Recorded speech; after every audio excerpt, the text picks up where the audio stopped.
Batalla electoral que se avecina.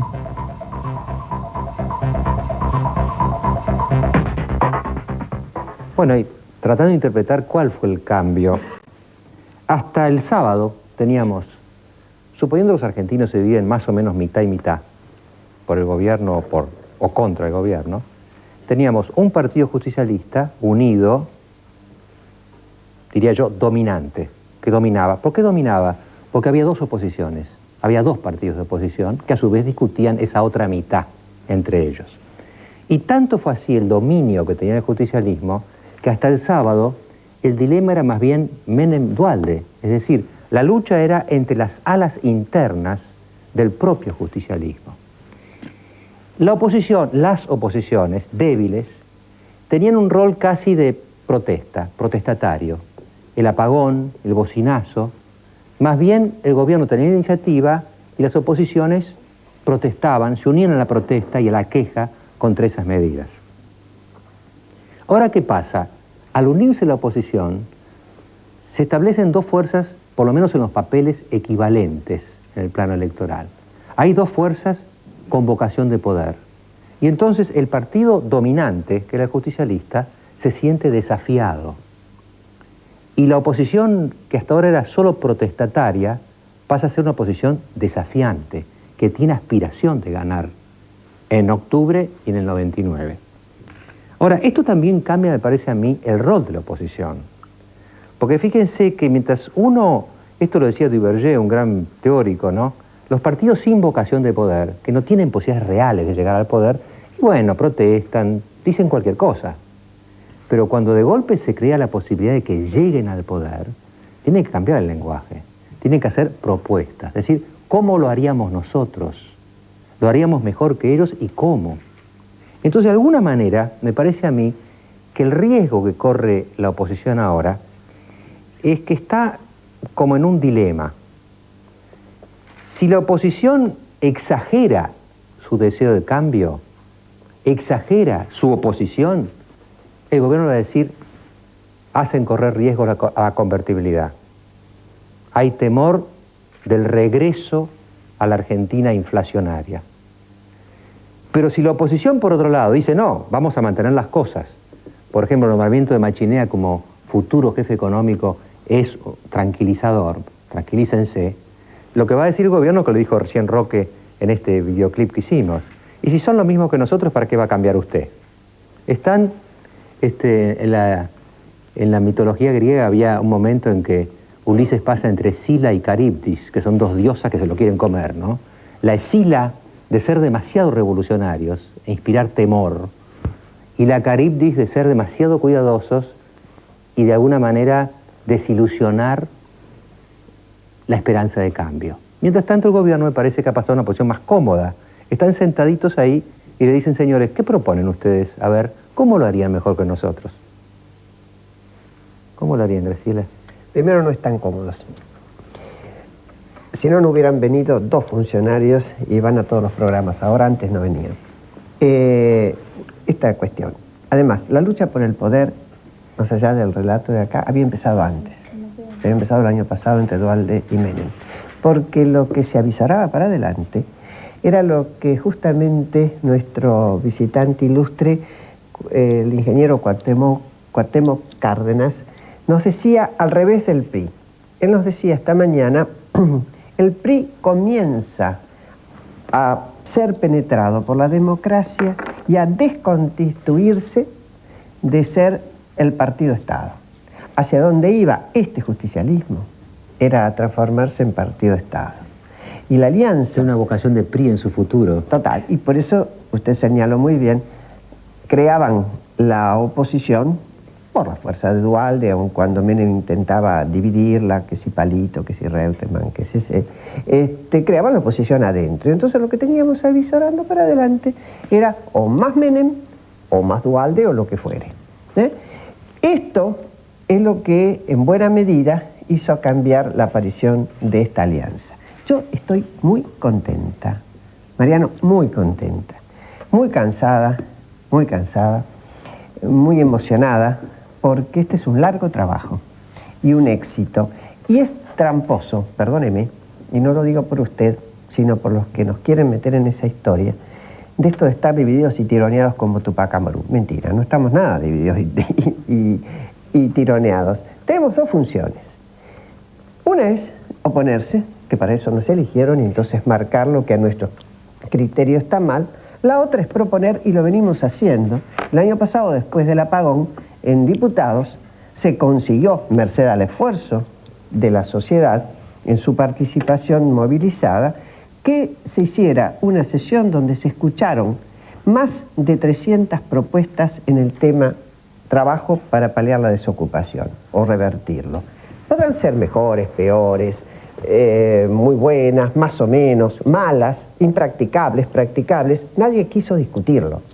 Este era el trato que tenía la oposición y que sigue teniendo la oposición desde el oficialismo, cuando democracia, usted lo sabe muy bien y yo no tengo que enseñárselo, está hecha para la oposición justamente, no para el oficialismo, que si no es totalitarismo. Entonces, una atención no fue prestada a eso, es decir, propuestas ya había, como ha habido ahora un paquete de leyes que no son nuevas leyes, son todos proyectos que tiene la oposición y que están cajoneados, y estos los que ahora juntos vamos a potenciar, y mucho más, y esta es la otra cuestión de la trampa.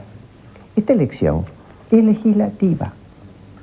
Lo que va a cambiar es el equilibrio en las legislaturas, desde los municipios hasta la Cámara de Diputados, tampoco de senadores, desgraciadamente.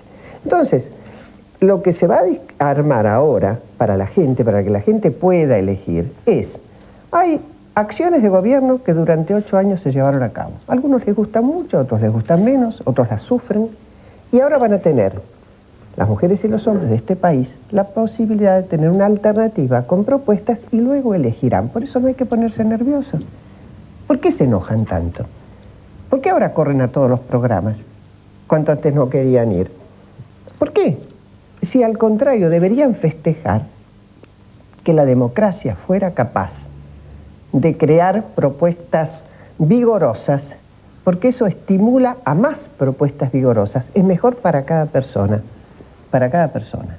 Y no vamos a poner en peligro nada que se entienda bien de lo que le costó tanto a los argentinos y lo que nos costó tanto a nosotros. Ni el sistema democrático, que está bastante rengo, ni la estabilidad. Nadie en este país, que yo sepa, ha dicho desde el lugar de poder, por lugar con cierta fuerza, algo de poner en riesgo ninguna de estas dos condiciones. Al contrario, si alguien la pone en riesgo, es quien construye poder por afuera de las instituciones y crea redes que aparecen mafiosas. No sé si... ¿Quién quiere contestar? ¿Carlos? No, yo quiero decirle a la señora que no estamos nerviosos, no corremos a los programas. Yo vengo siempre a los programas, cuando me invitan vengo. No eludo ningún compromiso. Hace mucho tiempo que no eludo ningún compromiso. Pero quiero, con todo respeto, 2 o 3 correcciones o aclaraciones. No soy presuntuoso para corregirla, pero quiero aclararle. El ejemplo del PRI, nada que ver con el justicialismo. Soy un estudioso porque me fascina la historia política de México, y la crisis del PRI es una crisis de hace muchos años que comenzó con el fraude denunciado por la oposición, cosa que en la Argentina las elecciones son limpias y claras, como a todo el mundo lo reconoce, que siguió con la matanza, por ejemplo, de la Plaza de las Tres Culturas, creo, o Tlatelolco, y termina cuando el gobierno mexicano hace lo que nosotros, señora, no quisimos hacer: negociar con encapuchados, sentarse a la mesa con hombres que ocultaban su identidad. Y ahí perdió totalmente la autoridad para poder realmente encauzar el proceso social y político de México. Pero esto le digo, en lo único que tiene alguna conexión es en esta sustancial diferencia. nosotros no negociamos con los encapuchados y tampoco favorecemos su actuación. Yo celebro la alianza, me pone contento la alianza, por varias razones. Primero porque, como usted dice, vuelve la política. Entonces los agravios, las difamaciones, todo ese clima destructivo de las relaciones personales que deben caracterizar la vida política normal de un país, respetuosas, tranquilas, se va desvaneciendo. Y queda el núcleo de la vida democrática, que es la política. Por eso la alianza es buena. Además hasta casi lógica. Yo lo decía la vez pasada, sin ánimo absolutamente, porque lo digo con absoluta honradez. No tengo ánimo de confrontación ni de agravio. Yo decía la vez pasada, ¿cómo no va a ser lógico que dos fuerzas políticas que casi hace 10 años no triunfan electoralmente desde 1987, no intenten unir sus fuerzas para probar mejor suerte? Digamos que la nuestra tiene 2 años. No, pero viene ya de lejos los antecedentes de los dirigentes de esa fuerza. Entonces, pero yo no puedo opinar sobre la alianza todavía, porque no sé cuál es su programa, usted lo dijo con toda claridad. Yo no sé si es el programa que hace un mes, usted recordará, hace un mes hubo una marcha en la Plaza de Mayo, yo se lo comentaba hace unos instantes, una marcha en la Plaza de Mayo sobre la huelga contra el modelo, la protesta opositora en la Plaza de Mayo, contra este modelo, contra esta estructura económica, contra esta posibilidad que se creó en el país. Yo no sé si este es el programa donde asistía la Unión Cívica Radical, el FREPASO, el Perro Santillán, el MTA, el CTA, etc. Yo no sé si este es el programa, o a lo mejor no, o a lo mejor el programa es ahora, después de toda esta marcha de protesta social, el apoyo a los piqueteros, el apoyo a la huelga, el apoyo a las expresiones, la manifestación, la protesta social, o a lo mejor es ahora esto que nos enteramos esta mañana, es la defensa de la estabilidad, es la alianza defiende el equilibrio fiscal. Un mes.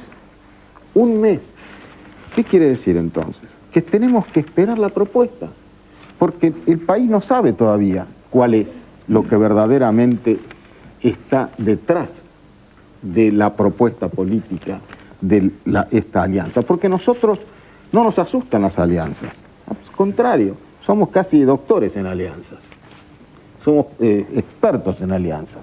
El justicialismo viene de frentes, históricamente es un partido frentista, es decir, un partido aliancista.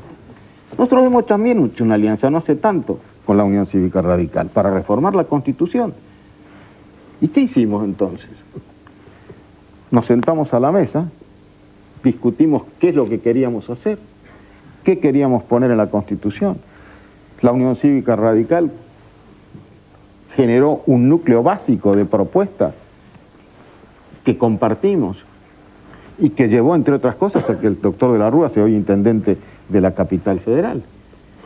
¿Pero qué? Esto fue después, ni siquiera nos repartimos candidaturas, después vino, porque cada uno partido fue junto, pero después vino la alianza, después se concretó la alianza, recién después se firmó la alianza.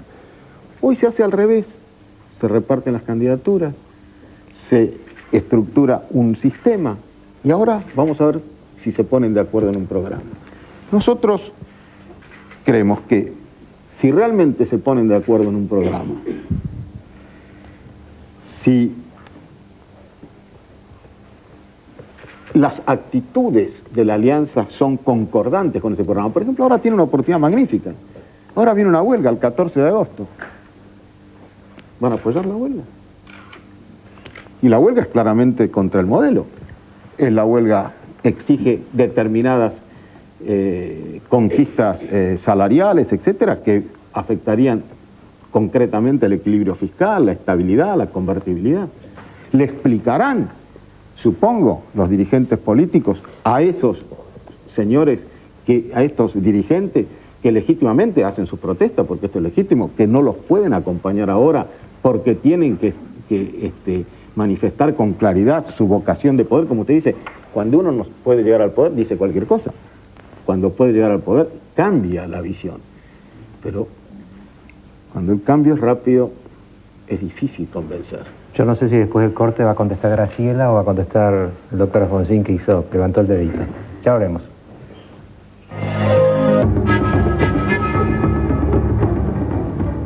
Doctor Alfonsín. Con todo gusto. Bueno, yo creo que aquí hay una gran equivocación, primero que nada, que no existe ningún acuerdo programático, no es así. Existe y claramente, y está dividido en dos partes.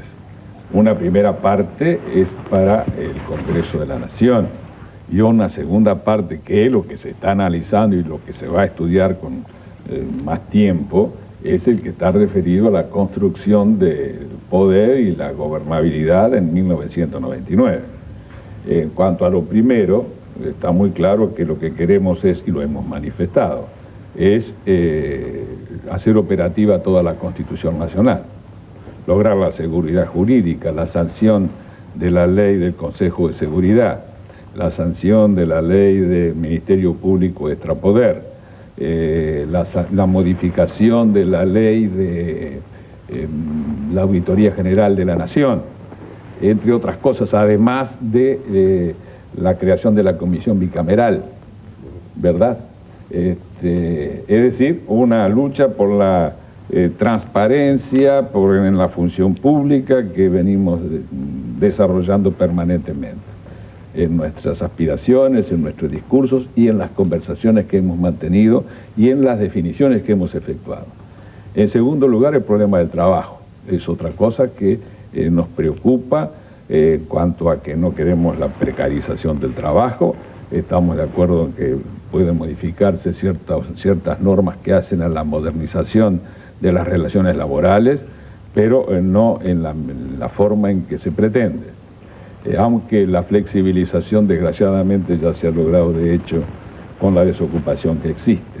Nos preocupa la desocupación, queremos analizar la forma de tomar medidas concretas contra la desocupación. Para eso, el salvataje de las industrias, de las economías regionales, el salvataje de las pequeñas y medianas empresas, algunos cambios en el sistema tributario que no creemos que signifiquen de ninguna manera una lesión importante para la recaudación fiscal y que den posibilidades de realizar políticas activas, políticas que permitan tener algún pesito más al trabajador en el bolsillo, porque además de la injusticia que significa sacarle la cuarta parte de su salario al asalariado, podemos encontrar la forma en que realmente se active un proceso de industrialización que también nos preocupa,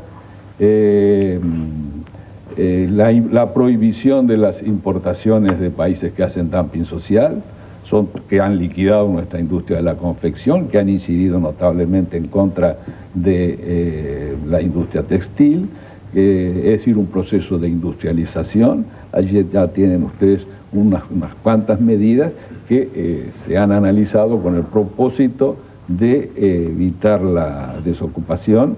Otro tema fundamental es el de la educación. Queremos el cumplimiento de algo que no se ha cumplido, ¿verdad?, que es el otorgamiento de los fondos de coparticipación a las provincias para la educación, establecidos en la Ley Federal de Educación.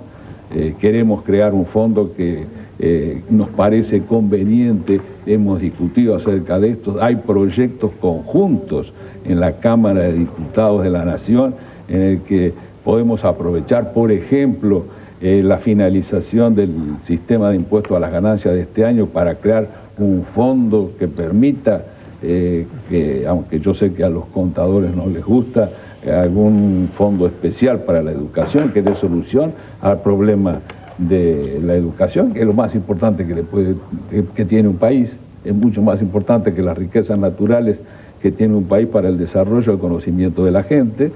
Y otro tema es el de los jubilados, a los que queremos encontrar una solución también. Es decir, yo creo que en los aspectos programáticos fundamentales que hacen a la actualidad, que hacen a lo urgente, que hacen, porque no vamos a incurrir en la demagogia de sostener que podemos cambiar todo en el gobierno porque haya un cambio en la Cámara de Diputados de la Nación que nos otorgue mayoría. Sabemos cuáles son nuestros límites ahora, pero fundamentalmente lo que se trata es de construir un poder para adelante para cambiar una filosofía entre la que está la estrategia económica que se lleva adelante. Queremos una filosofía vinculada a lo que debe ser la modernización del estado de bienestar, ¿verdad? Esto lo vamos a sostener, lo seguimos sosteniendo, lo sostuvo en una audición en la que estuvimos aún antes del acuerdo la señora senadora, lo sostenemos nosotros, creemos que es posible, creemos que estamos de vuelta de los procesos neoliberales o neoconservadores que no han dado resultado en los países más desarrollados de la Tierra, creemos que tenemos que defendernos, también lo hemos sostenido, de los efectos negativos que para nosotros puede tener la globalización entendida como un crecimiento vertiginoso en el ritmo de movimiento de capitales, que tenemos que frenar la extranjerización del país, pero esto sin salto al vacío. Hemos coincidido en que hay que aceptar lo bueno, hay que aceptar la estabilidad, por ejemplo, y tenemos que proteger la estabilidad, pero no creemos que se deba basar la estabilidad sobre la base de que el esfuerzo fundamental recaiga sobre los sectores que menos tienen. Vamos a tratar de mejorar y me parece muy bien lo que aquí se ha dicho. Yo estoy muy complacido de haberlo escuchado al ministro del Interior, sosteniendo que se alegra de la creación de esta alianza, porque realmente recupera la política, también lo había dicho usted con anterioridad. No es que fortalece a la política, recupera la política, porque la política es diálogo, es discusión, es deliberación, y el gobierno actuaba en realidad como en una democracia delegativa, ¿verdad? Era cierto, nadie pone en duda que ganó correctamente las elecciones, pero la democracia es algo más que eso, ¿verdad? No se trata de que porque se ganó las elecciones puede de pronto hacer lo que quiera, como por ejemplo someternos porque tenga mayor número en la Cámara de Diputados a que las Fuerzas Armadas actúen en el narcotráfico o en los problemas de seguridad interior. Yo creo que son todas cosas que queremos discutir, que queremos debatir y, en fin, en esto también vamos a ponernos de acuerdo. Ahora, mientras tanto se están designando ya las comisiones que se ocuparán de ir preparando nuestra propuesta definitiva para 1999, sobre la base de estos acuerdos primarios, que significa que pensamos parecido como sectores progresistas en la necesidad de no aceptar de ninguna manera estas tesis neoconservadoras que a nuestro criterio se vuelcan con mucha fuerza contra los sectores más desposeídos. Es decir, creemos por otra parte que este es un problema de carácter ético, ¿verdad? Fundamental. La lesión ética no se produce solamente por la corrupción. Esto no sería partidista porque, lo he dicho muchas veces, yo creo que cualquier persona moralmente bien constituida, pertenezca al partido que pertenezca, sabe que la corrupción es una lacra, de modo que no es un problema de esta naturaleza. Pero desde luego que queremos crear las instituciones necesarias, como las que se han establecido en la Constitución, para evitar que sucedan estas cosas. En fin, hay un conjunto de ideas básicas y fundamentales que constituyen ya un cuadro programático que deberá perfeccionarse, que se está perfeccionando, que queremos perfeccionar, que queremos precisar y que vamos a presentar a la ciudadanía en su momento. Rodríguez. Bueno, primero quisiera, doctor, hacer una aclaración, igual que el ministro Coras, que yo cuando me han invitado a este programa he venido, me invitan poco, pero vengo.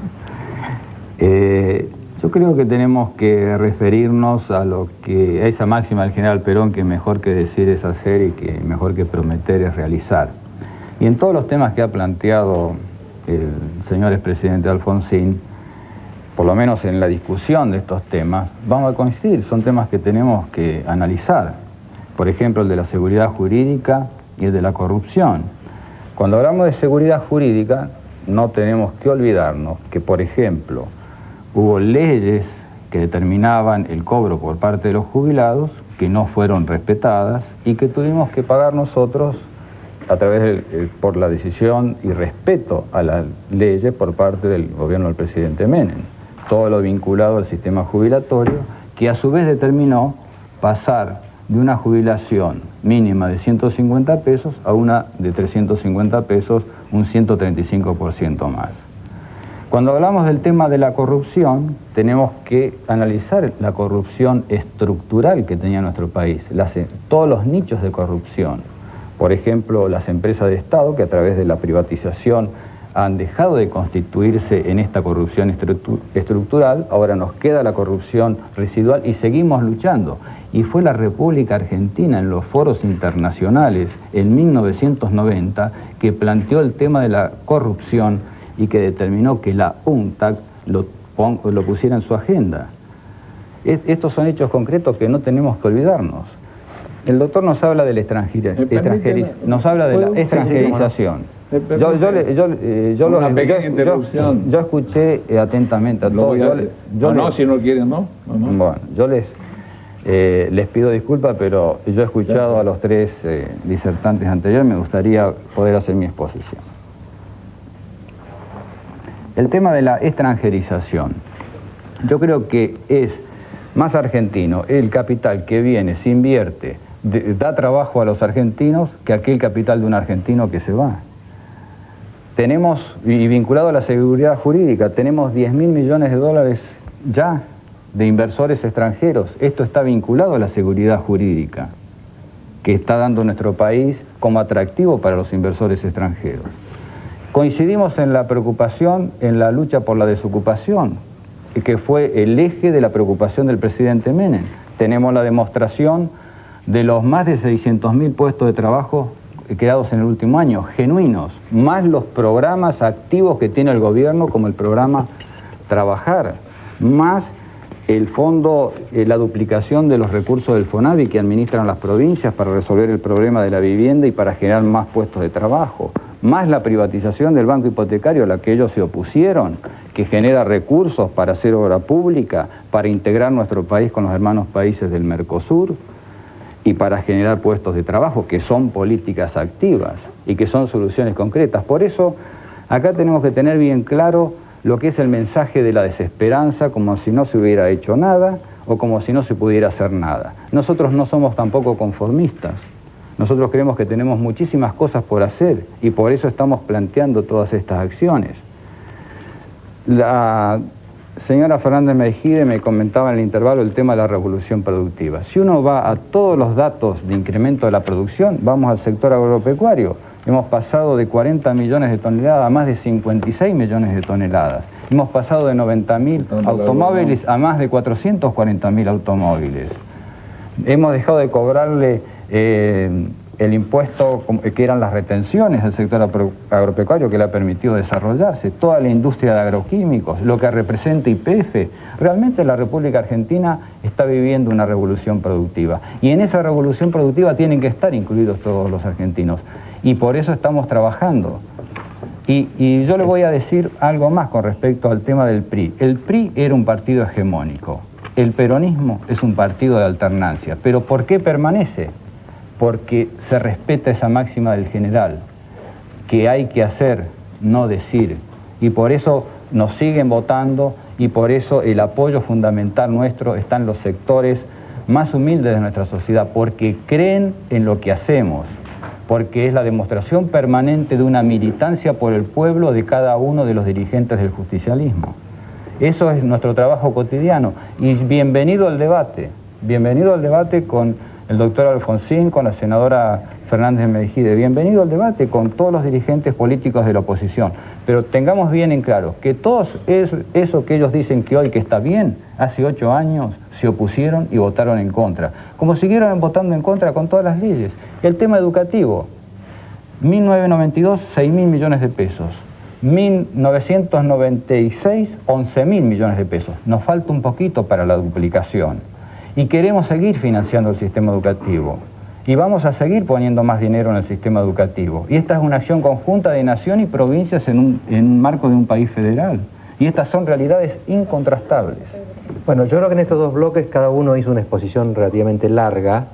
En el próximo bloque yo creo que podríamos ir más rapidito. ¿Usted quiere decir rápido algo? Sí, muy rápido. El tema de la jubilación que me ha pretendido endilgar el jefe de gabinete, se ha olvidado de que nosotros recibimos un desastre en el tema de la previsión social y que nos tocó aplicar impuestos horribles, que nos costaron bastantes votos, además. Ustedes recuerdan al pulso telefónico, que cuando privatizaron quedó en las tarifas, a la luz, a los combustibles líquidos y al gas, todos esos impuestos para pagar la deuda que teníamos con los jubilados, que ellos sacaron cuando entraron al gobierno, ¿verdad? En cuanto al proceso de industrialización, bueno, yo creo que aquí se está construyendo una economía muy extraña, en la que no existe rentabilidad para importantes sectores de la producción y hay un enorme retorno a los servicios, sobre todo aquellos servicios privatizados. Y en cuanto a la extranjerización, los fondos que vienen en gran medida a las bolsas, ¿verdad? Vienen otros que nos compran industrias que ya tenemos, ¿verdad? Que ya tenemos edificios, que ya tenemos máquinas, que ya tenemos redes de distribución, que ya tenemos empleados, que ya tenemos clientes, y que quienes las venden lo colocan seguramente para obtener alguna renta. Es decir, al país le viene mal, porque en definitiva lo que va a significar la repatriación de las utilidades correspondientes va a ser más que la deuda externa.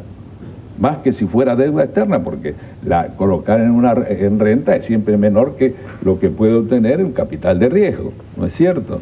Así que quiero señalar así 2 o 3 pincelazos, tendría que acordarme de varias cosas, pero el panorama paradisíaco que ha planteado el jefe de gabinete realmente me ha llenado de asombro. Ya volvemos.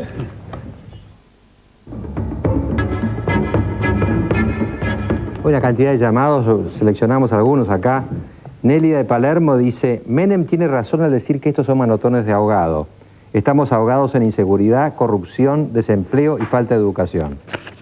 Alejandro de Tandil: si se junta algo que está podrido con otra cosa podrida, el resultado es una gran podredumbre.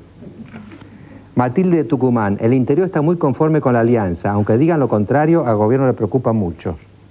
Elsa de Belgrano: creo que la alianza es la única salida para la Argentina, dejar de lado las banderías y pensar en el pueblo. Dante de la Matanza: esta unión es más de lo mismo. No se puede concebir. ¿Por qué no se juntaron antes? Ariel de Caseros: iba a votar al Frepaso, ahora con la alianza no lo voy a votar. ¿No será un acuerdo ocurrido en la Quinta de Olivos? Bueno, Olivos 2. Olivos 2. Ahora les pido que seamos rápidos. Sí, bueno. Palermo Chico dijo. Palermo Chico dijo. ¿Quién fue que dijo? Dualde. Ah, Dualde. Vamos un poquito más rápido, bueno, y pueden interrumpirse. No, pero además yo quería ser breve, como imitándolo acá al doctor Alfonsín, pincelazos. Pincelazos. Yo quiero recordar que es muy importante que gracias a la reforma constitucional de 1994 existe la Auditoría General de la Nación, organismo de control que se encuentra a cargo de un funcionario designado a propuesta de la Unión Cívica Radical. Y eso está funcionando hace bastante tiempo y es el órgano de control de la administración centralizada y descentralizada del país. Sí. Segundo.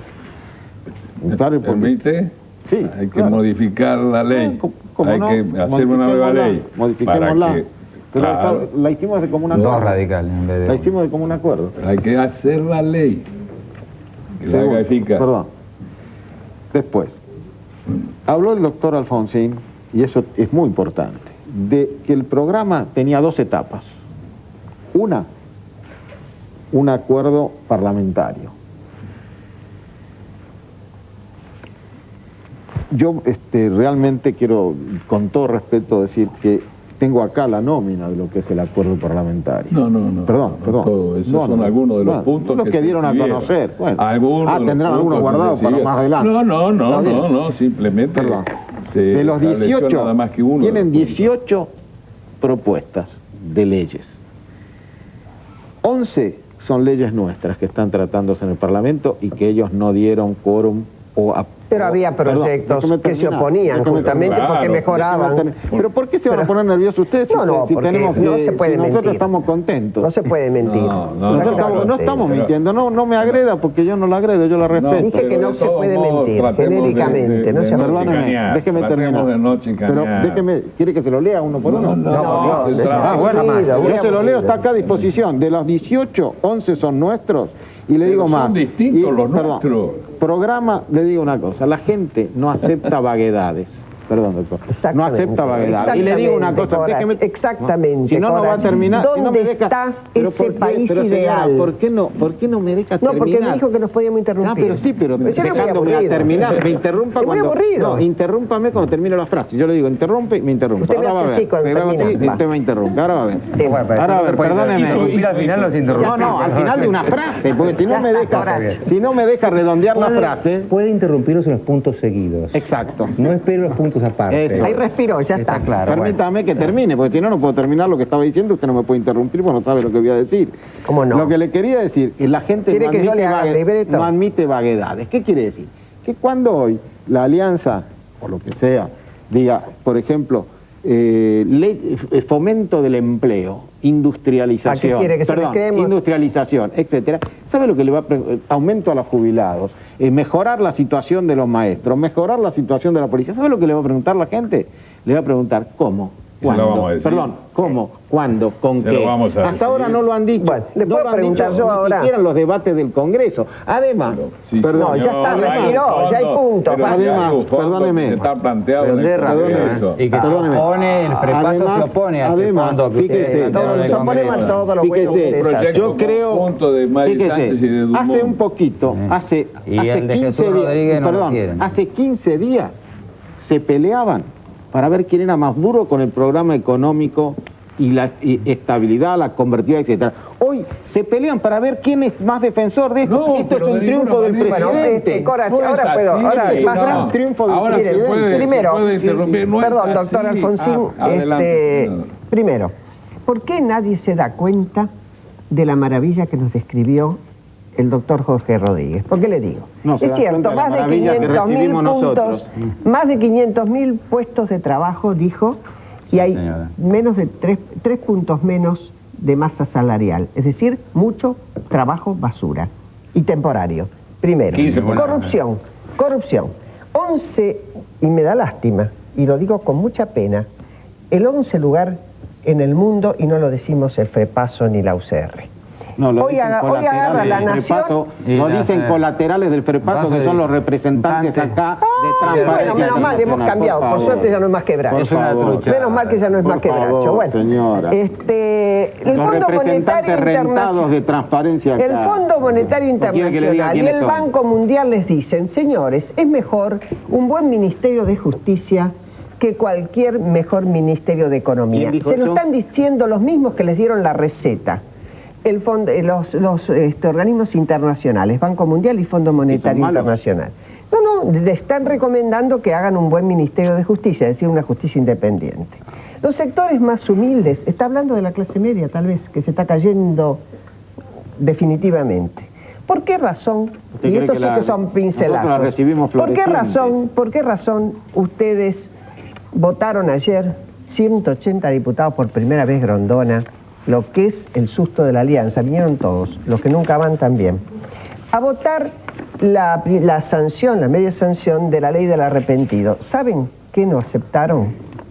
Que eso también involucre a los delitos económicos. No vaya a ser que alguien buchonee. No, señora. No lo aceptaron. No nos chicaneen Solo con terrorismo de eso, afuera. no nos chicaneen Yo con digo eso. lo mismo que está diciendo Estamos usted. dispuestos Estoy a diciendo, investigar todo. léame Todos investigan todo. léame si quiere el le leo proyecto. todas las leyes que ustedes no votaron. Léame y el ahora defienden. proyecto. Ministerio de Salud, no he conseguido todavía que me dé un informe sobre el último análisis sobre mortalidad infantil. Salió en página Es público, 12, señora. salió en página 12, a mí no me lo mandaron. Aumentó la mortalidad infantil en nuestro país. Señora, no es cierto. Aumentó. No es cierto, No es cierto, no es señora. cierto. No me lo dieron. Yo no sé si se lo dieron o no, pero eso No no me es lo cierto, dieron. señora. Soy la senadora de la Nación. No, señora. No. Disminuyó la Ahora que vamos a talla. discutir sí o no. Disminuyó la talla de nuestros niños. favor. Nunca había pasado en la Argentina en los últimos años y después va a haber un Así bloque como de aumentó el políticas trabajo sociales. infantil. Las economías regionales más destrozadas que nunca, por eso el fondo del conurbano bonaerense, porque la gente se viene a donde se derrama algo de lo que le sobra a los más ricos. Aumentaron los Así que el barrios conurbano bonaerense no protegidos. existía antes, señora, discúlpeme. Esto porque usted quizás no conoce la provincia de Buenos Sí, que Aires. la conozco, se retiró. A pesar de que ahora es candidata volvió. a diputado. conozco. Pero el conurbano bonaerense, señora, Existía, existió después desde se la dejó, época del general después Perón. volvió. Porque fue la gente que vino a trabajar. Las villas, los famosos exactamente. cabecitas negras, Y ahora que se muchos sigue de la manteniendo. dirigencia actual se refería despectivamente y que ahora quieren representar. Bueno, lamentablemente usted está tirando dardos a donde no tocan. A mí no me hubo la venga con esa. inteligencia de hacer la erradicación de industrias en la época de sustitución de importaciones en todo el país. Convengamos, señora, que el conurbano bonaerense, yo admito que por Bueno. ahí no lo conoce, pero existe, ¿Cómo que lo voy a existe conocer? hace muchos años. Existe hace muchos años y cada No, vez es muy se llena chicanero, con más gente. No, ¿por qué? ¿Y cómo no? Si nunca ha dicho que no conoce. No, pero me dice que nosotros inventamos el conurbano bonaerense, que es culpa que la gente... Usted Habló del sabe, fondo. el fondo de coparticipación especial que reciben y que sin control se está manejando, tiene que ver con una racionalidad irracional, que es que la gente del interior se acerque por falta de trabajo, por todas las economías regionales destrozadas, y no pueda volver. No se está haciendo nada para que esa gente vuelva a sus raíces, Señora, su yo familia, recorro el su lugar. interior, Yo discúlpeme, también, yo recorro el también, interior yo todas las también, semanas todos varias veces. Y le puedo decir Está- una Que cosa, la gente señora, está la volviendo. gente está volviendo al interior. Vaya, vea en el Chaco lo Catamarca. dejan cosechar el algodón. En Catamarca, Y se quedan. y se quedan, No es señora. verdad. En Catamarca No es las verdad. inversiones Y porque no va al mineras, interior, las doctora, inversiones no mineras va al en interior. Catamarca, señora. ¿En serio? ¿Son La los industria, únicos que recorren el perdón, país la ustedes? industria frutihortícola de Río Negro, pregúntele al gobernador Verani. Pregúntele al gobernador Verani. Pero cómo no, le Pregúntele podemos al preguntar. gobernador Maestro, Pero si la que gente son gobernadores de se ustedes. traslada Pregúntele hacia el conurbano. esos buenos gobernadores y, que se tenemos. hacina, ¿Están de ve que acuerdo no con consigue el trabajo y regresa No, señora. alguno. No, se quedan Algunos ahí. regresan porque no Se quedan consiguen ahí. trabajo, porque nunca se había llegado a estos índices de desocupación. Entonces, evidentemente, si no lo consigue, vuelve a su hogar. No. Pero eso no significa No lo que vaya allí No, porque ha logrado ya el doctor, trabajo. No, doctor. Se van No. y se quedan porque están trabajando. Vaya, visite Catamarca. Catamarca doctora es una excepción con el problema. Visite la ¿Puede provincia de Río explicar por qué no Negro, sale el lo que Consejo de la Masachesi Magistratura? hizo en Yo la he recorrido provincia de todo Río el país, Negro. tanto o más que usted, y he Mucho visto más, lo que mucho más, significa, seguro. he visto lo que significa el desastre de las economías No, regionales. no. Gente Doctor, que usted abandona está equivocado, sus doctor. hogares, busca. Ya, porque ahora pasa una cosa más, ya no viene a Gran Buenos Aires. equivocado. Si vienen del noroeste se El quedan en Gran Rosario. Córdoba, si vienen del noreste El Gran en Santa Rosario está Fe, en alimentando Rosario. con asistencia Yo he visto en horas de la tarde a la gente recorrer los tachos de basura para ver si Ah, eso- encontraba alguna eso sí- comida. Eso sí es un argumento efectista. Eso no es ese como el efectista, esto lo he gato, visto es yo. como aquel que decían que comían los gatos en ¿Y Rosario. qué se comían los gatos? Sí, los ¿Qué gatos. duda hay? Pero por favor, doctor. Se comían los gatos. Los gatos se los comen en todos lados. No. Pero yo lo he visto a eso. No es que me lo hayan contado, era de día. Bueno. Y ya estaban Bueno, y recorriendo perdón. los Ahora yo no tachos de entiendo una basura. cosa. Si eso es como dicen ustedes, ¿por qué defienden el modelo económico? ahora- ¿Y ahora- quién ahora me defiende? permite- Yo estoy ahora me absolutamente permite, en Corach. contra Ah, bueno. de esta bueno, estrategia ahora sí, económica. ahora sí, y lo ahora he está dicho bien. reiteradamente. Mire, ¿quiere que le leo lo que No, no, dijo no, hoy, no. lo que dijo hoy la gente más importante de la Alianza sobre este tema? No, yo se lo voy a Defiendo a rajatabla la estabilidad, Sí, la, señor. Pero yo también defiendo la estabilidad. la ley de convertibilidad, el pero modelo, etcétera. Escúcheme, No, el modelo aquí no. hay una El modelo no, confusión. no, díganlo. Porque este es un lo modelo. decimos. Este es Díganlo. un modelo cultural también. Díganlo, No, díganlo. decimos, No, no, ¿cómo estamos no? hablando de Que lo vamos a economía. decir. Cultural vamos a Hay hablar una después. cultura, cuando hay Acabo de corrupción decir es un cultura. discurso yo. Hoy hemos tenido la suerte de cambiar ¿Cómo las sostienen la estabilidad? instituciones, un acto paridad. simbólico muy importante. señor. ¿Cómo sostienen la Las estabilidad autoridades si del no mantienen el partido equilibrio volvimos fiscal? a renovarla.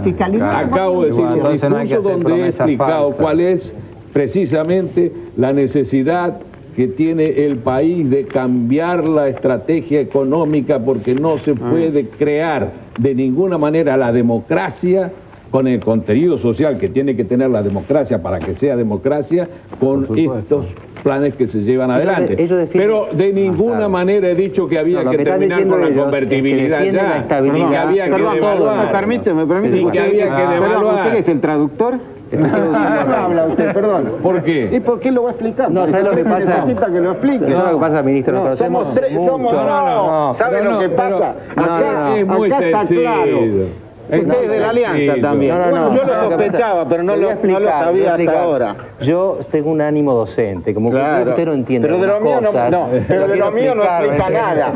De lo mío no explica nada. Quiere decir que yo soy un caso especial. Yo sé explicar bien, pero no entiendo bien. Por eso usted me explica lo que... ¿Usted cree que sabe explicar bien? No sé. Sí, parece, como no le explica lo que yo digo a lo otro. Además, yo quiero aclarar algo.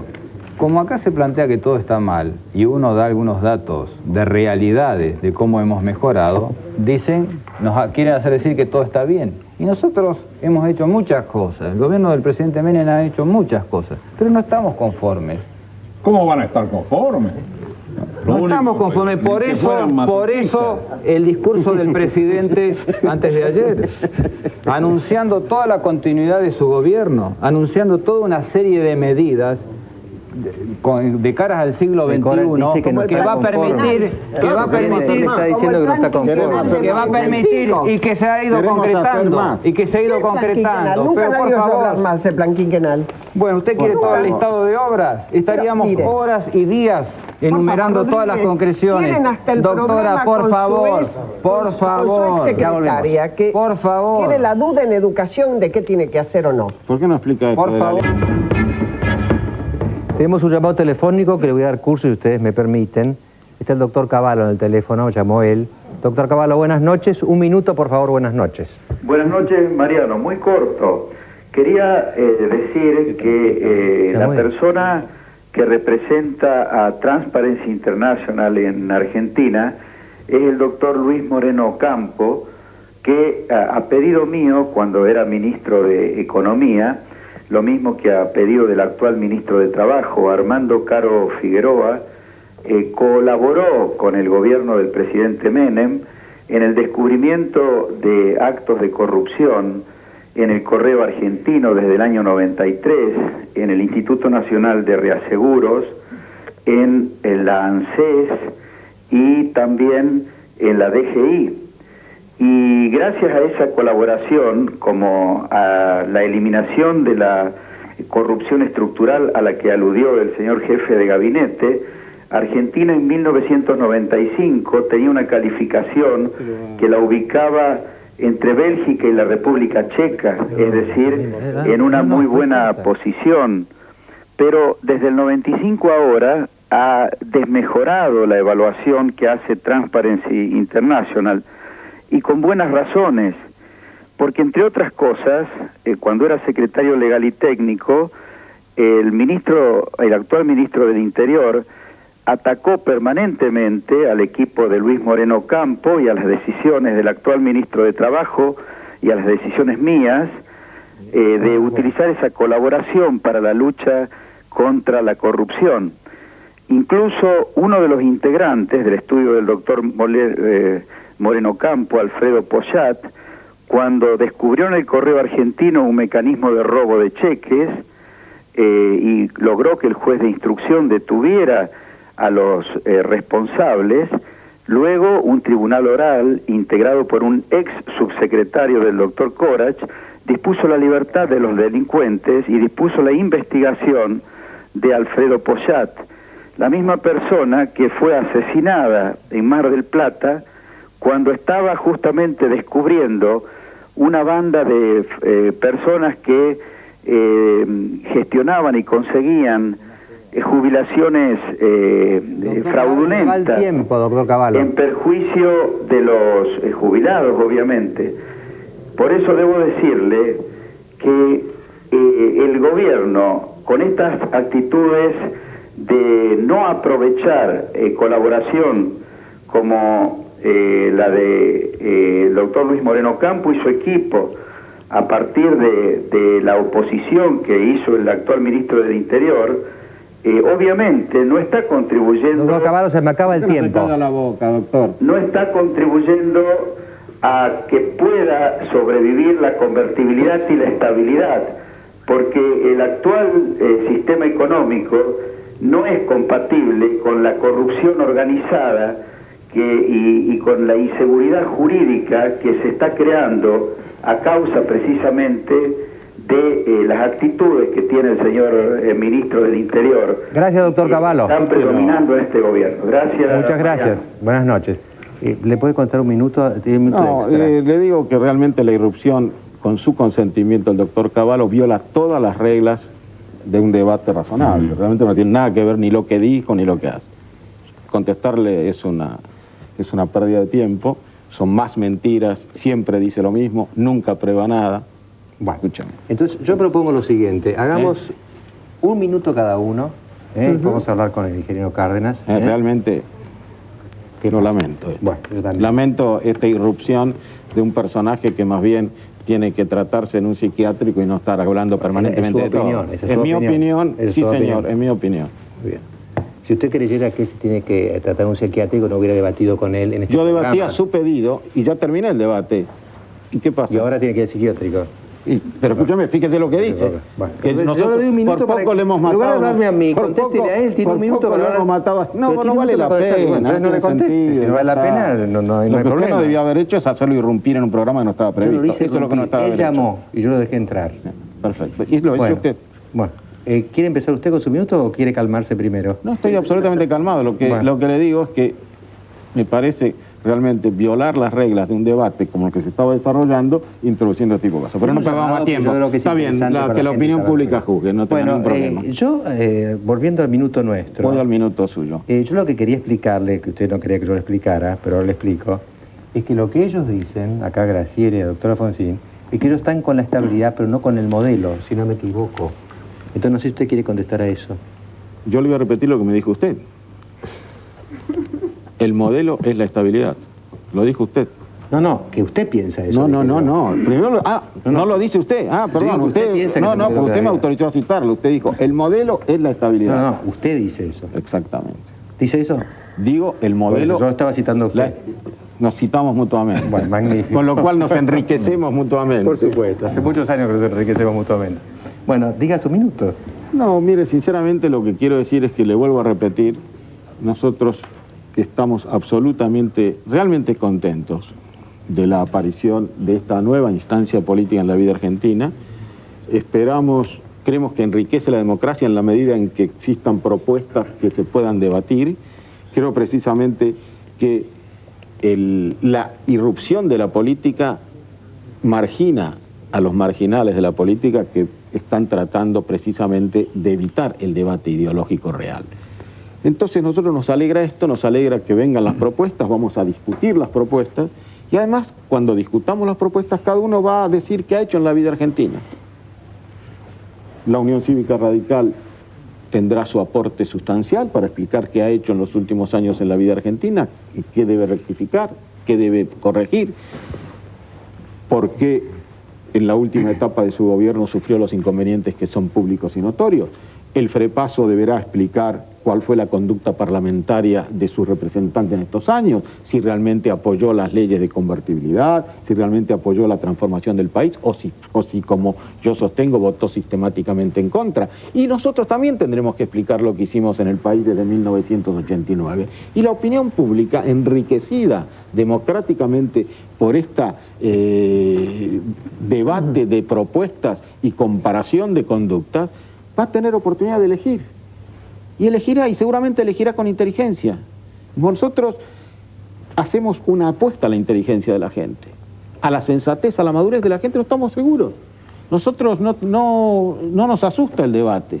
Nos parece que precisamente, se lo vuelvo a repetir, el debate enriquece la vida democrática. No existe democracia si la gente no puede elegir entre propuestas.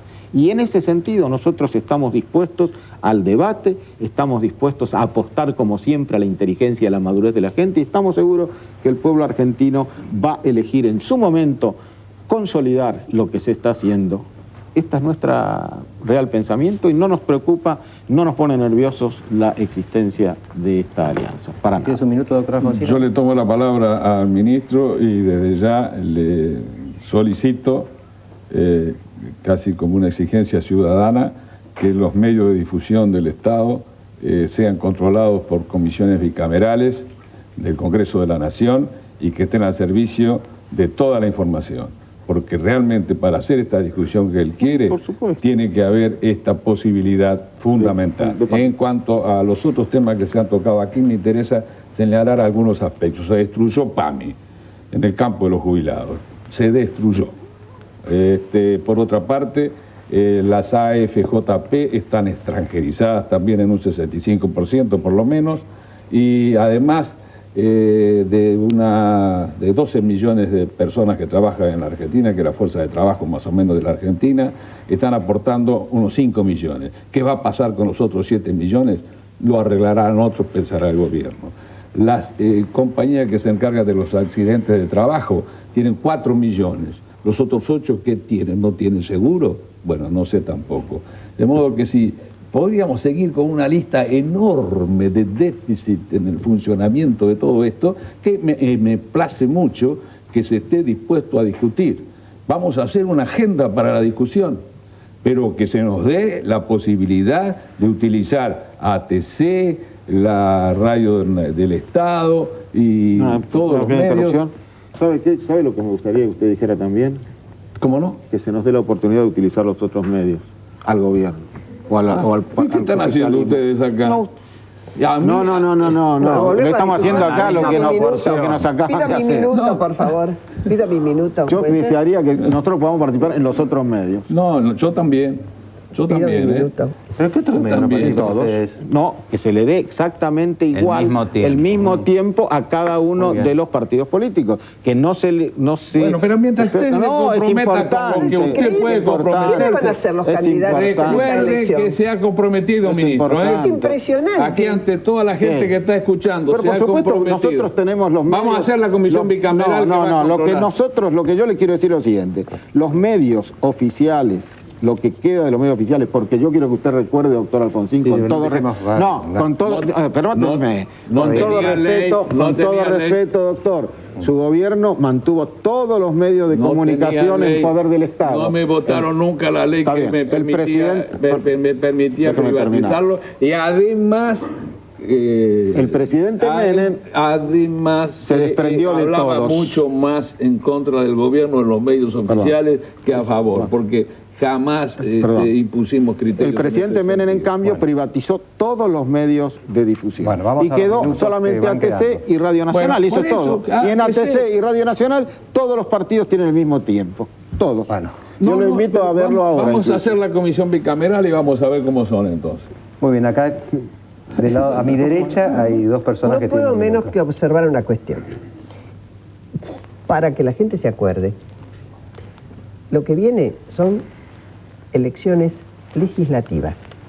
Y estamos discutiendo con 2 ministros. La única candidata que hay acá soy yo. No he conseguido discutir con la candidata que corresponde... Hace rato que se está dando a hacer el debate entre usted y esto Chicho. me pone una cosa muy interesante. Esto me hace destacar una cosa muy interesante que nos comentaba hoy nuestro invitado, a quien no lo dejamos hablar, lamentablemente. Y yo voy a ser bien cortita para que él pueda hablar mucho. Esto pasó en México, ¿no es cierto, Cuauhtémoc? Pasó en México una elección por el jefe de gobierno de una ciudad importantísima. La capital se transformó en una disputa nacional. Esta mesa está demostrando esto. Acá se está discutiendo el 99 ya. Esta es la historia. Entonces, por eso estamos discutiendo con todas las cargas, altos de papeles, diarios y demás, en lugar de estar discutiendo en serio qué cosas se hicieron y cómo se las ve desde el otro lado. Empiezan los gritos, empiezan los papeleos, los asesores que corren. Bueno, esto es lo que la gente está viendo hoy. Por fin, se acabó el monólogo. empezó un diálogo con una oposición fuerte que trae luz, aire, alegría y ganas de creer de nuevo en la política. Yo me alegro enormemente de que esto haya quedado demostrado hoy acá, más allá del barullo con el cual se quiso tapar muchas ideas. Se acabó. Rodríguez. Bueno, yo quiero continuar un poco la reflexión que hacía el doctor Alfonsín, que de alguna manera se refería a la libertad de prensa. Y realmente la institucionalización real de la libertad de prensa se ha logrado en el gobierno del presidente Menem a través de la privatización de los medios. Él hacía bien referencia a dos medios, un canal de televisión y una radio. Todo el resto, en la época de mi gobierno no había libertad de prensa. Todo el resto de los medios de comunicación hoy están en manos privadas y donde el oficialismo, el partido oficial, realmente tiene muy pocas posibilidades de establecer un debate, como lo decía el ministro del Interior.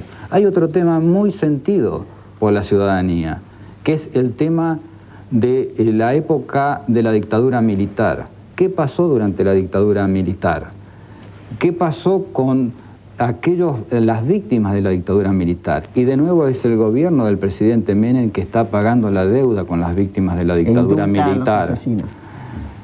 Ha pagado ya 700 millones de dólares y va a llegar a 3.300 millones de dólares. La gente, no el gobierno. En el bolsillo de Menem sale que cobró él como preso político. La decisión política, por favor, de llevar adelante Señora, discúlpeme, este compromiso. Usted acaba de decir indultar a los asesinos.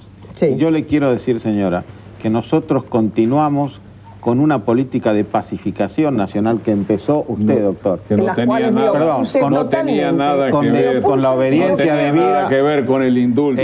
Mariano, no, pero nosotros entendimos que estábamos en la misma política de pacificación. Acá no se puede comparar. Pero estas son las grandes contradicciones. Cuando el FREPASO se alía con los partidos que representan a la dictadura militar en la provincia de Salta, habla de tolerancia. Sí. Cuando hablamos de pacificación nacional con Ulloa, con el Partido Renovador de Salta. ¿De qué me están hablando ustedes de Rico, por ejemplo? Rico ha votado permanentemente con ustedes en el Congreso. Yo fui parlamentario, fui parlamentario y cada votación del FREPASO era coincidente con la votación del Modín, doctora, por favor. Disciplinados a por favor, exactamente. Razón. Él nos daba la orden. Pero bueno, vayamos a los otros temas. Yo, Mariano, realmente tenemos que seguir trabajando, tenemos que seguir con la esperanza en la acción. Yo no quiero tener más colas de combustible, más colas de querosén, esperar 20 años para tener un teléfono. Yo no quiero volver más atrás, Mariano. No quiero volver más atrás. Vienen de los combustibles. No quiero volver más atrás. Vienen de Brasil, no se preocupe. Queremos seguir trabajando para adelante, mirando para adelante. No queremos volver atrás. No queremos volver atrás. El valor agregado no queremos volver atrás. Y acá que se han dado cuenta 8 años después que la ley de convertibilidad, que la ley de emergencia económica, que la ley de reforma del Estado son buenas. No es cierto. Yo no he dicho jamás eso. Yo he dicho que no he hablado de la devaluación que significaba salirse ya de una ley de convertibilidad, que podía haber sido algo aceptable. Usted, doctor, dijo que la convertibilidad nos lleva al desastre. Sí, señor, eso nos puede llevar al desastre, pero no he dicho que haya que salir así como así. Bueno, he dicho mucho más, doctor, fíjese a lo que he llegado a decir yo. Y esto es antes de ninguna alianza y sigo diciéndolo después de la alianza.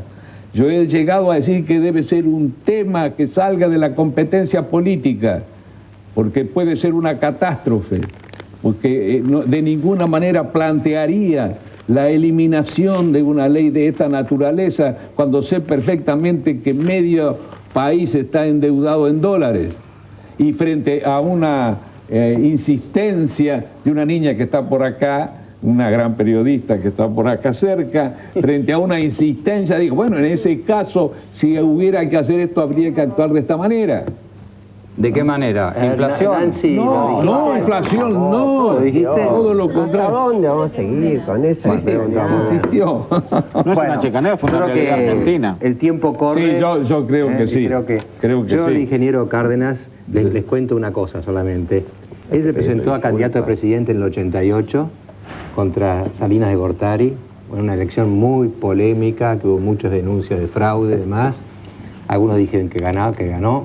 Se presentó de nuevo en el 94, cuando ganó Zedillo, Y ahora ha producido una hecatombe porque ha ganado la oposición que representa el PRD, el Partido Revolucionario Democrático, ha ganado la Ciudad de México. Es la primera vez que el PRI pierde una elección en 70 años. De manera que usted en este momento es, no sé, el símbolo del cambio político en México. Y nos gustaría a todos los que estamos acá que nos explicara un poco qué está pasando en México y si es comparable con lo que está pasando acá.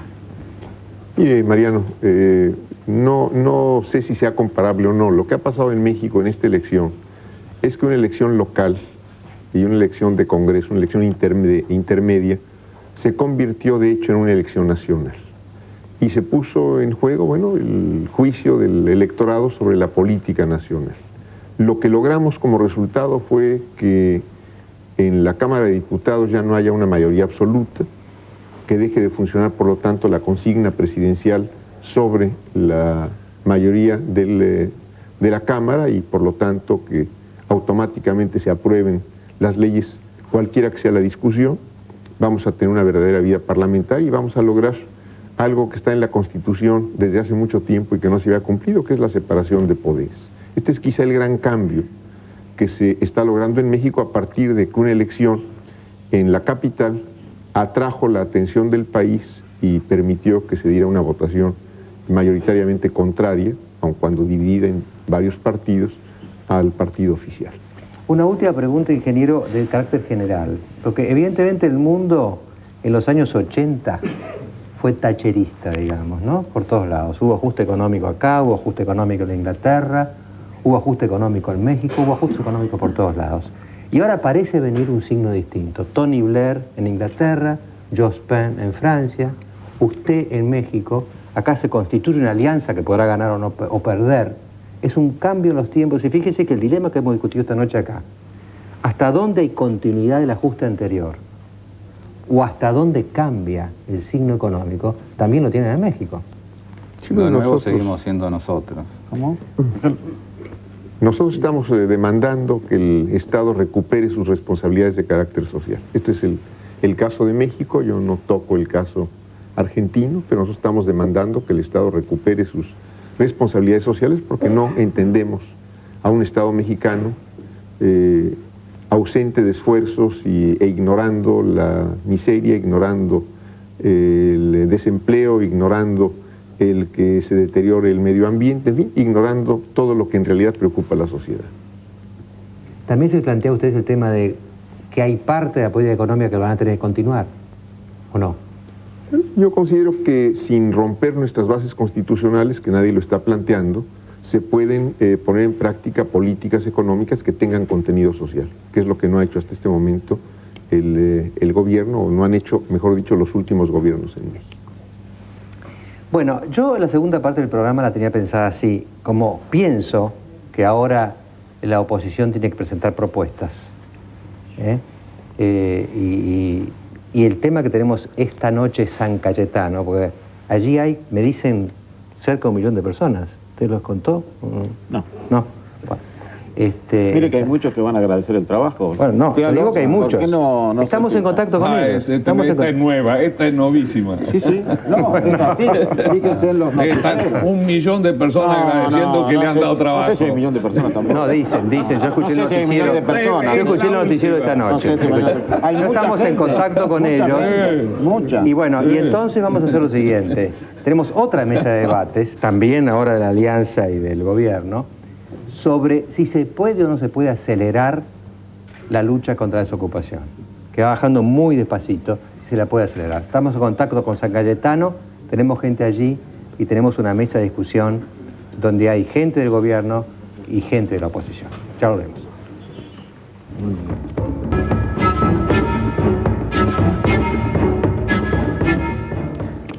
Bueno, como les decía, en la primera parte del programa, yo creo que ahora se plantea una discusión en que cada uno va a tener que proponer cosas concretas para la gente y la gente va a tener que decidir cuál las beneficia más. Es otro tipo de debate el que nace ahora. Y yo quería poner a prueba esta hipótesis, porque hay un tema que es de hoy. En este momento en San Cayetano hay una multitud y vamos a discutir en esta mesa en qué los dos sectores, cuál de ellos propone lo mejor para acelerar la lucha contra el desempleo. 7 de agosto, San Cayetano. San Cayetano. Mucho trabajo para un santo.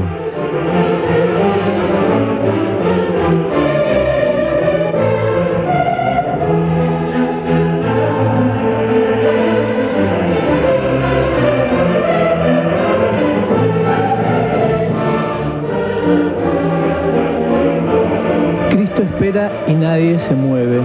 Esa era una frase de San Cayetano.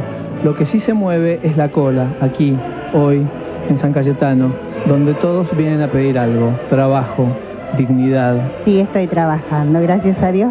Vengo a agradecer para todos, para todo el mundo, no solamente para mí, y que ojalá haya trabajo. Sí, me quedé sin trabajo y bueno, ahora esperamos que solucione el problema. ¿Mucha familia? Y 4 hijos.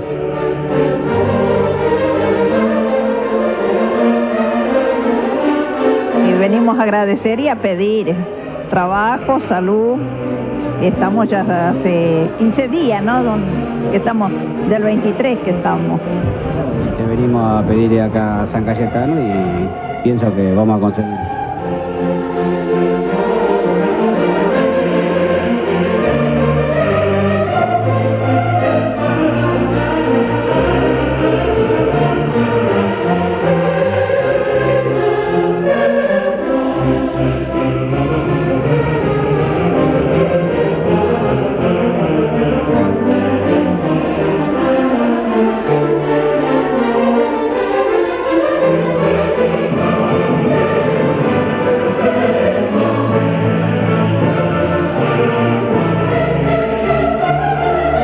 Y quererlo mucho San Cayetano.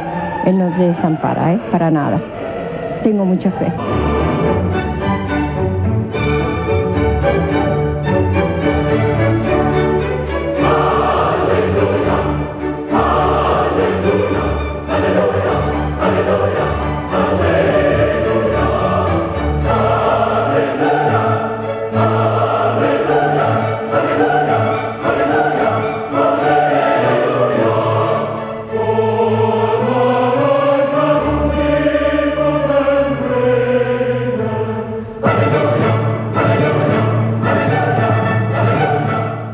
Está Pablo de San Francesco allí en nuestro minimóvil. Pablo, buenas noches, ¿qué tal? Buenas noches, doctor, ¿qué tal? ¿Cómo está usted? ¿Cómo está allí digamos, el ambiente, el clima que están haciendo? El clima es tremendamente frío, el clima, digamos, climatológico, por decirlo de alguna forma, pero el clima no logra aplacar la fe que todas estas personas tienen. Todavía se están desarrollando misas, hay cientos de personas y las personas siguen entrando al santuario de San Cayetano. Se calcularon 500 personas cada 2 minutos, miles, incontables, y lo que son incontables son las esperanzas de todos ellos.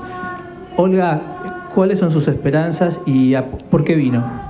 Bueno, en principio vine para agradecer todos los pedidos que hago a este santo, que permanentemente lo que le pido me lo concede, gracias a Dios y a la intercesión de bueno, en el día de hoy vengo a pedir más trabajo, porque el que tengo es muy poco, y para mí, y salud para mis hijos, y también trabajo para mis hijos, que en este momento están buscando, como todos los jóvenes, sin respuesta. Y bueno, la cantidad de gente sigue llegando. Detrás nuestro la fila se sigue moviendo y la gente sigue llegando, doctor. Y tenemos más gente al lado nuestro. Está con nosotros Mari.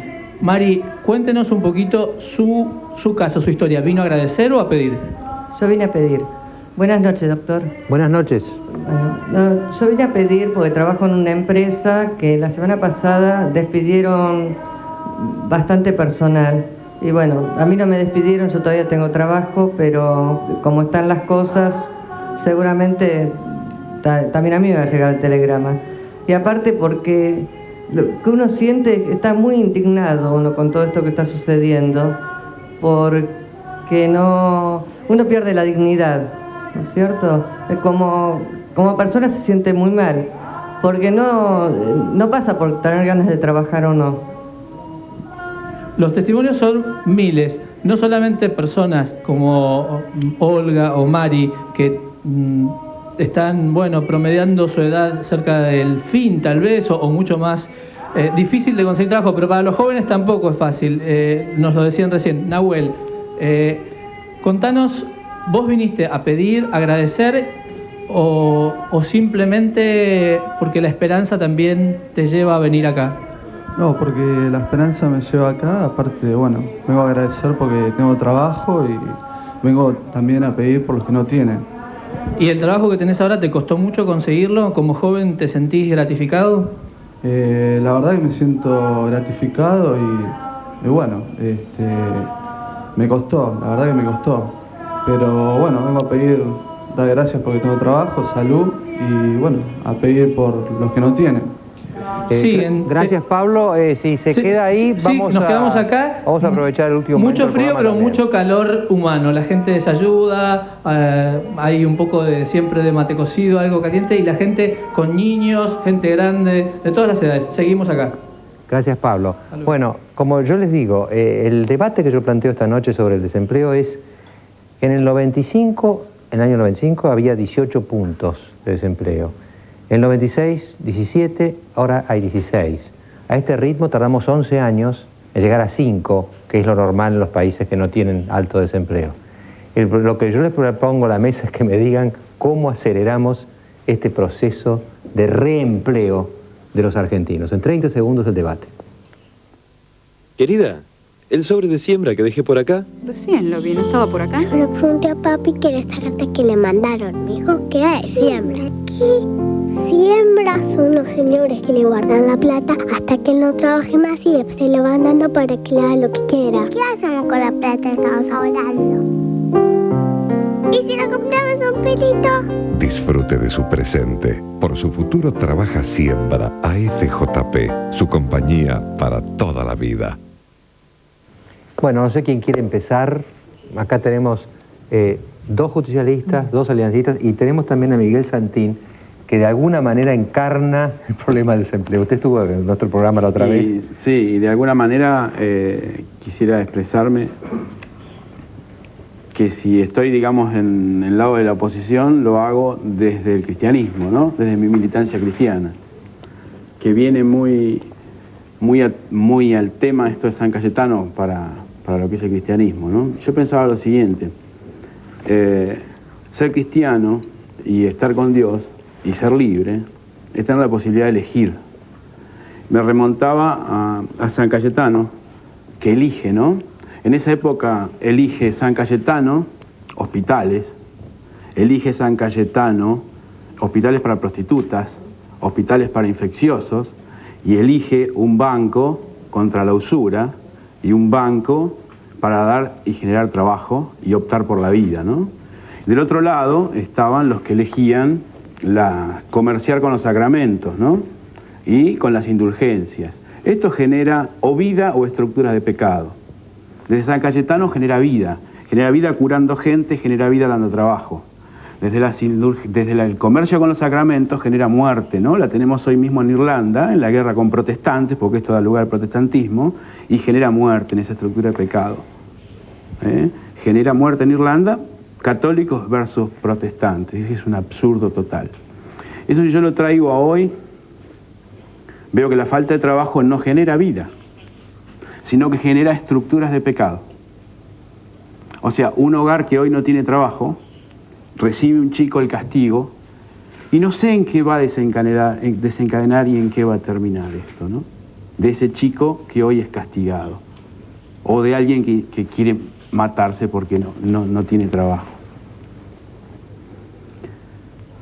Entonces, desde la visión cristiana nos duele mucho porque lo compartimos día a día, ¿no? Cuando yo estoy en la parroquia, recibimos gente todo el día con infinidad de problemas, desocupados todos los días. Se están abasteciendo, aparte de toda la obra que se hace en la Fundación Farinello, que todavía no es fundación, no está en trámite, a lo mejor nos podemos organizar un poquito mejor. ya se están atendiendo 8 comedores más. Y yo esto lo veo todos los días, ¿no? Hay 8 comedores más, desde Loma de Zamora, de San Francisco Solano, Quilmes, vienen a buscar alimentos para más comedores. Y no tenemos alimentos, estamos tocando fondo aparte, ¿no? Ya no los tenemos. Esto es lo que ustedes viven. Esto es lo que nosotros estamos viviendo a diario. Es importante, ¿no?, lo que dice Santín, me parece. ¿Puedo agregar una cosita más? Y el tema es, a veces, la visión de la realidad, ¿no? Uno dice, no, pero estás equivocado, la realidad no es esta. Como cristiano, me pone muy mal que se trate de deformar la realidad del cristiano, ¿no? Como hablaba el Sogaray el otro día cuando estaba con el padre Farinello, que hablaba del tema de que el Papa había hablado del mercado, del libre mercado, ¿no es cierto?, y del capitalismo hoy.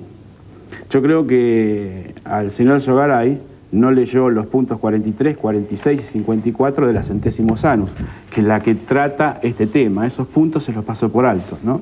Yo quisiera tener un vocabulario más popular para expresarme, pero bueno, es necesario esto en este momento para contestarle al Sogaray. Lo que yo recojo usted, me parece a mí que... Y que arranca esto desde la Rerum Novarum, Mariano, ¿no? Para el debate nuestro, me parece a mí que es importante lo que dijo él, es esto, que no se puede tomar el desempleo como un hecho.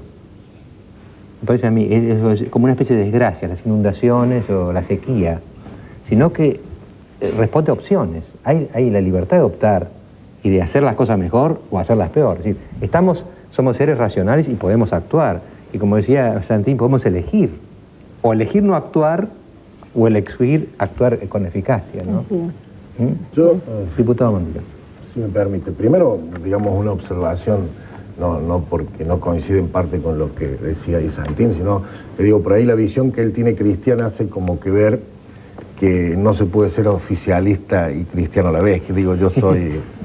creo en Dios, soy cristiano y por lo tanto y puedo estar desde acá planteando las cosas. Digo. Una sola cosa, perdón, porque es muy importante y después no lo interrumpo más, por favor, una sola cosa.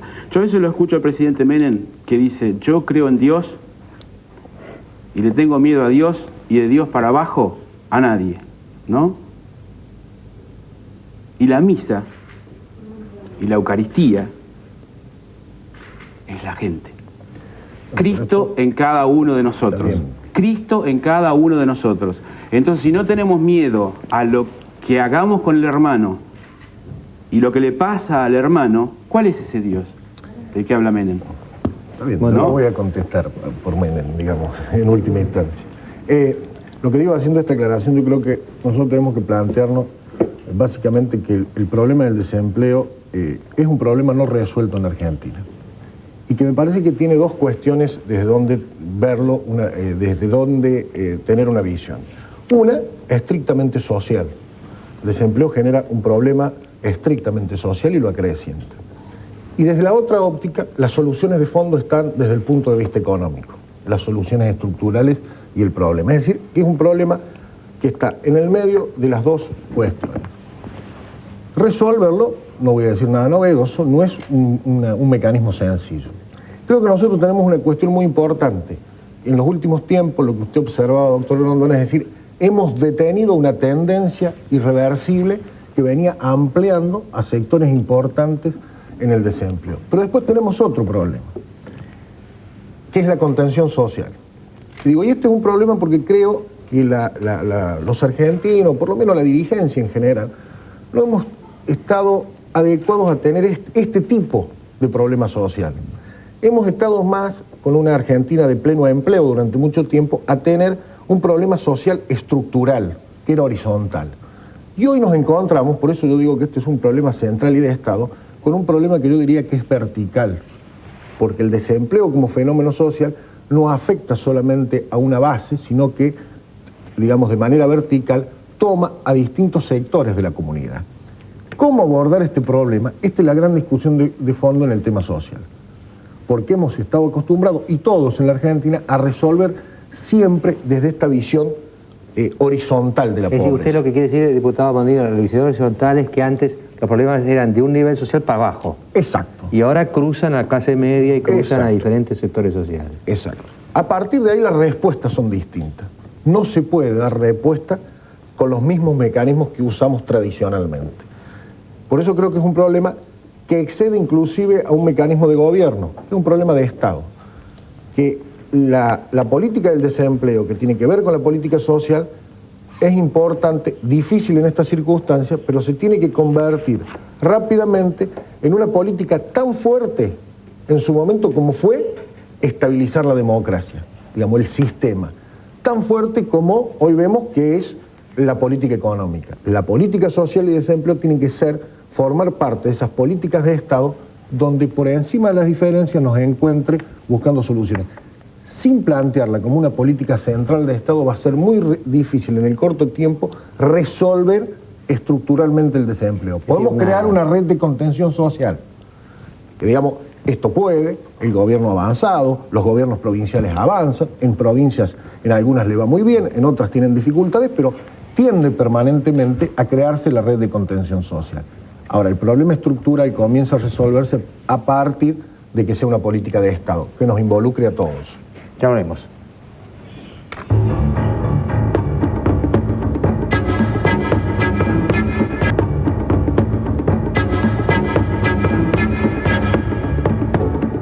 Elisa, acá Mondino reconoció una asignatura pendiente en el fondo, acá hay una gran asignatura pendiente, pero si bajamos de 1% por año, como venimos ahora, serían 11 años de alto desempleo, que es una perspectiva realmente intolerable, ¿no? Sí, lo que hablábamos, en primer lugar yo quisiera decir una cosa, que quizás en esta lucha electoral donde se ha creado esta alianza no se perciba lo bueno que para la solución de los problemas sociales significa la posibilidad de alternancia en el poder.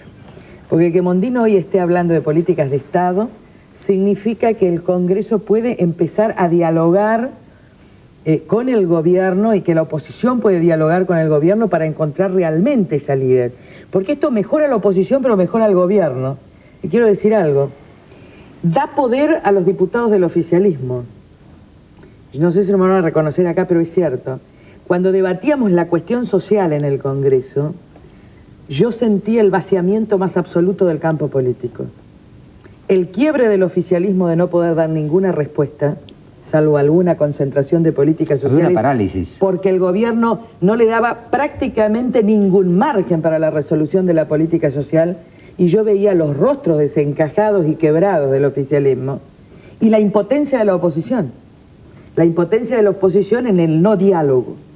Era el vaciamiento del campo político. Yo llegué a mi casa y le dije a mi marido, yo tengo que renunciar a ser diputada porque no hay política en la Argentina. Entonces, esta instancia que es histórica da la posibilidad, este renacimiento de la política no tiene que ver con las elecciones de octubre. Hoy mejora la calidad de las instituciones porque hoy refuerza la posibilidad de políticas de Estado y del diálogo. Le da poder a los diputados del oficialismo, le da poder frente al gobierno para decir tenemos que solucionar y tenemos que encontrar la solución que es también encontrar los recursos. Porque no hay soluciones sin recursos, de alguna manera razonables, sin desequilibrio fiscal y todo este cuento que quieren hacer, pero hay recursos, no hay solución sin recursos. Y la segunda, posibilita políticas de Estado. Esto es... Yo creo que la gente lo va a empezar a percibir dentro de poco. La mejora de la calidad institucional porque nosotros estamos ganando la democracia y perdiendo la república, y esto es gravísimo. La segunda cuestión. Los señores que están ahí, nosotros tenemos varios problemas. Yo estoy con problemas porque no tengo empleo, directamente no tengo ingresos. El padre de familia que se quedó sin empleo, donde hay dos supuestos. El padre de familia después de 40 años despedido, que tiene la sensación de que no va a entrar nunca más en el mercado de trabajo, mucho más grave aún que la del que puede, el que siente que salió pero puede entrar. Pero también tengo la situación de aquel cuyo trabajo siente que es indigno, que estudió, que se preparó, pero que finalmente está en un programa del Plan Trabajar donde cobra 200 pesos y no tiene obra social siquiera para sus hijos. Este hombre siente la misma indignidad por falta de trabajo que el que no tiene nada, ¿no? Y entonces también está la otra situación del que tiene el empleo y tampoco le alcanza para vivir, y está el problema del sobreempleo, es decir, del hombre que va buscando para ver cómo llena la canasta, porque ahí viene el tema de la pobreza. Si pensamos que con menos de 600 pesos se arregla el 70% de capital y el conurbano, yo diría que, no sé si no tenemos que empezar a pensar si los argentinos no somos en un 60 o un 70% ya pobres, si la canasta está en 1000. Entonces, ¿cómo solucionar esto? Aquí hay 3 problemas. El problema de políticas activas de empleo. ¿Qué hacemos con el empleo?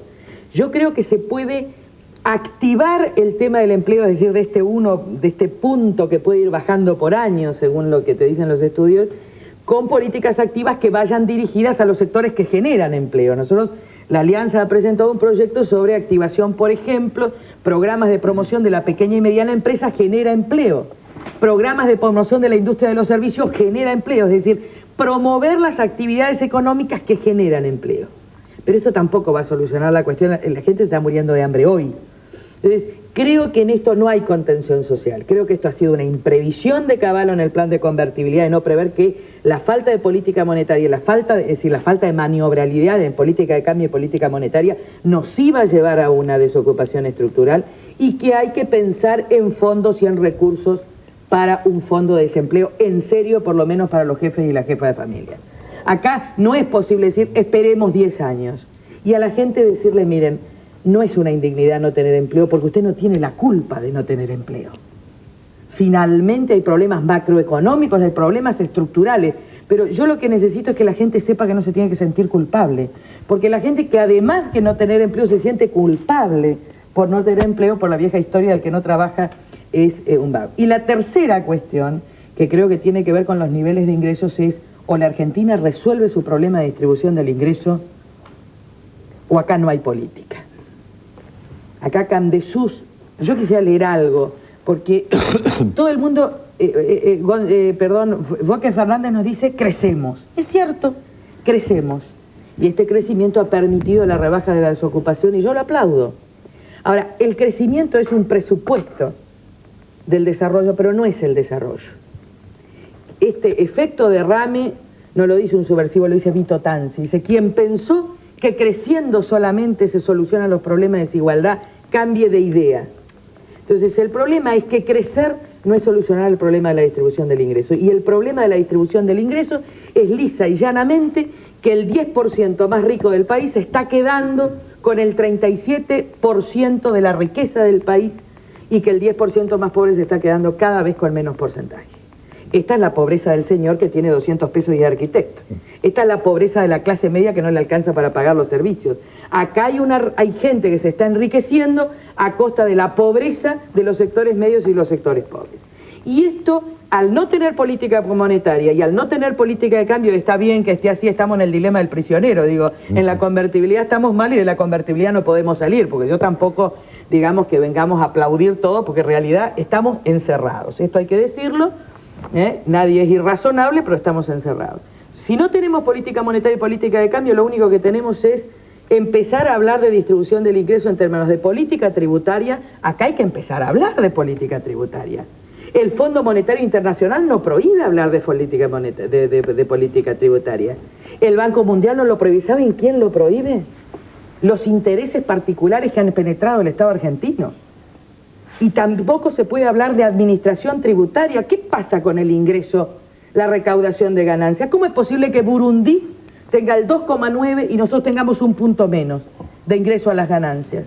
Acá hay que empezar a discutir en serio.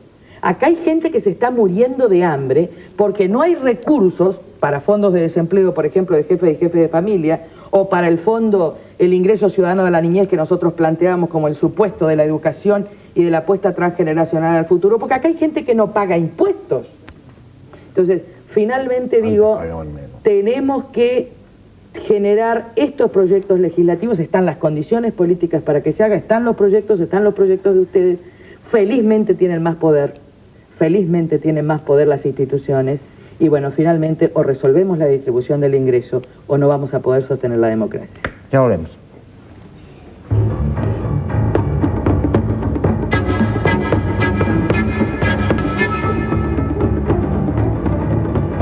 Minifón. Una palabra y todo cambia. Bueno, nos quedan 6 minutos de programa, nos han dado 5 de yapa, así que tienen 3 cada uno. Yo me reservo 30 segundos. Muy bien. No sé quién quiere empezar de los dos. Y yo quería referirme un poco, Adriana Abogado, a lo que dijo el señor Santini.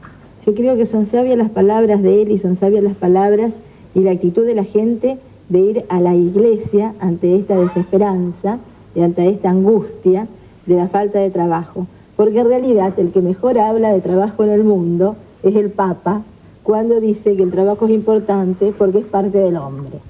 Nosotros desde la encíclica Laborem Exercens elaboramos toda una doctrina que se puede aplicar también a nuestra realidad. Nosotros creemos que lo fundamental acá es salir de la trampa de la economía. Antes los políticos no sabíamos nada de economía, más nosotros los abogados. Pero resulta que ahora nos hemos vuelto todos pseudoeconomicistas y nos hemos metido en la trampa también del costo-beneficio. Y para solucionar el problema del trabajo y no mentir, como decía Lilita, tenemos que salir de esa situación. Porque no es cierto que vamos a lograr en el crecimiento un costo-beneficio adecuado para dar trabajo a todos. Porque como ya nos enseñó esta famosa novelista francesa y el asesor de Clinton en Estados Unidos, y parece que lo que viene de afuera, ahí nosotros creemos, el trabajo humano está desvalorizado y el tiempo que uno entrega para un trabajo parece que ya no vale y nadie lo quiere comprar.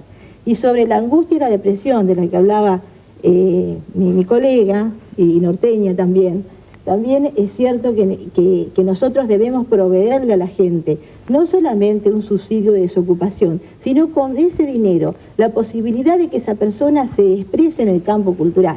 Tenemos que salir del economicismo y ser más espirituales.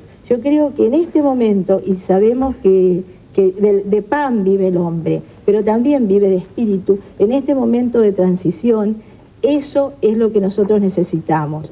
La economía tiene su autonomía y es importante, la disciplina fiscal, la estabilidad, todo lo que se ha dicho acá y en el bloque anterior. Pero no todo está en el mercado. Lo más importante no está en el mercado. Y eso es lo que, en síntesis, yo quiero plantear.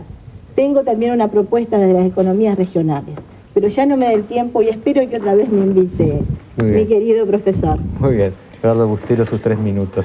Bueno, es una pena también que no tengamos más tiempo para haber entrado en la parte específica, que era lo que usted y yo creo que la gente que está hoy día rezando ante el santo está concretamente pidiendo.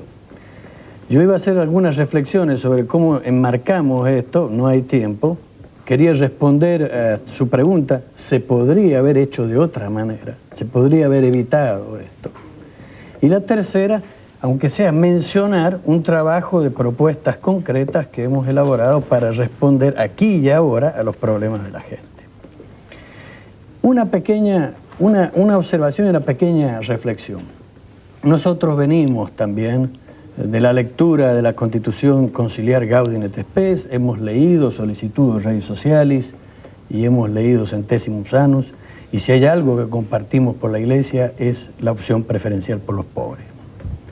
En segundo lugar, nosotros no dividimos la política social de la política económica. Para nosotros son parte de una misma, tiene una unidad. No es que la política social es un momento cíclicamente, secuencialmente posterior a la política económica. O sea, que la política social pasa como si fuera una ambulancia recogiendo los heridos que deja la política económica. Gran parte de lo que es la política social debe ser resuelto en el ámbito de la política económica. Aquí lo que ha pasado es que se ha dividido a las dos. Se ha tratado de hacer un ámbito exclusivo de lo económico, separado de lo social, y lo social ha tenido una predominancia fundamentalmente asistencial. Claro. Y esta cuestión asistencial se basa fundamentalmente en la distribución de alimentos, distribución de frazadas, zapatillas, etcétera, a la gente.